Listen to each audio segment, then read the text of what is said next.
This video will introduce the database maintenance capabilities in FactoryTalk AssetCentre's web client. The database maintenance feature allows for index fragmentation analysis, index rebuild based on the fragmentation percentage, and scheduled cleanup of event, audit, and diagnostic and health logs, increasing system performance. The database maintenance permission settings can be managed from the FactoryTalk Administrator console under the Product Policies feature security. Any actions and changes to the settings will be tracked under the audit logs. The database maintenance functionality is optional and can be configured within the FactoryTalk AssetCentre web client. Database maintenance can be scheduled automatically, which includes index fragmentation analysis and index rebuild. The user can define the fragmentation percentage between 20, 30, 40, and 50%. Indexes that exceed the fragmentation percentage threshold will be rebuilt.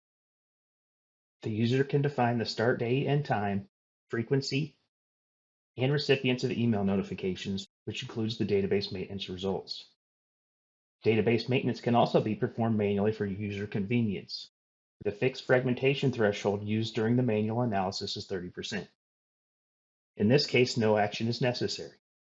If fragmentation is detected, recommendations would be shown, and a report would be generated and can be found under the event logs. Completion of the operation will vary depending on the system. If an index rebuild is recommended, perform an index rebuild by clicking on the Rebuild Index button.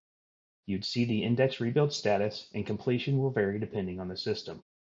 If the index is rebuilt, go into the event log will show the fragmentation before and after the rebuild.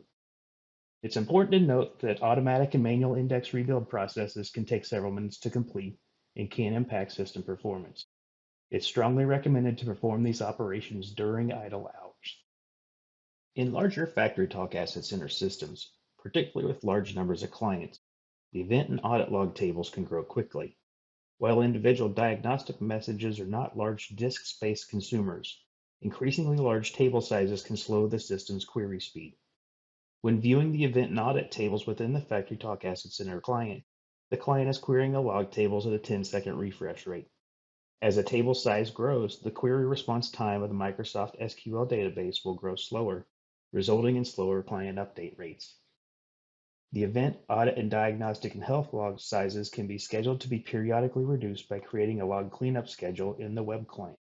It's important to note that this schedule is only available in the web client.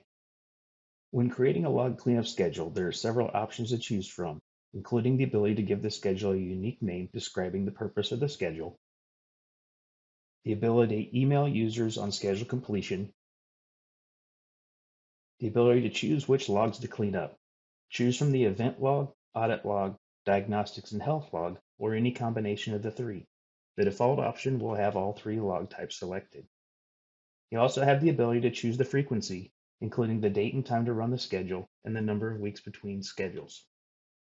Selecting the number of days desired to keep the logs for. For example, if you want to keep the last month's worth of logs, enter 30 for the last number of days. If only the last week's worth of logs is desired, select 7 for the number of days. Also, if desired, keep the exported log file for the removed logs. The location is fixed and cannot be changed in the web client. If a file is generated, it is stored on the FactoryTalk AssetCentre server computer. The newly created schedule appears. From this location, the schedule can be manually run, edited, or deleted. If a schedule is selected to be deleted, a pop-up window will appear to make sure that you really want to delete the schedule. This concludes the database maintenance demonstration. For more information, please refer to the Rockwell Automation Knowledge Base for the article shown on the screen. Thank you for watching.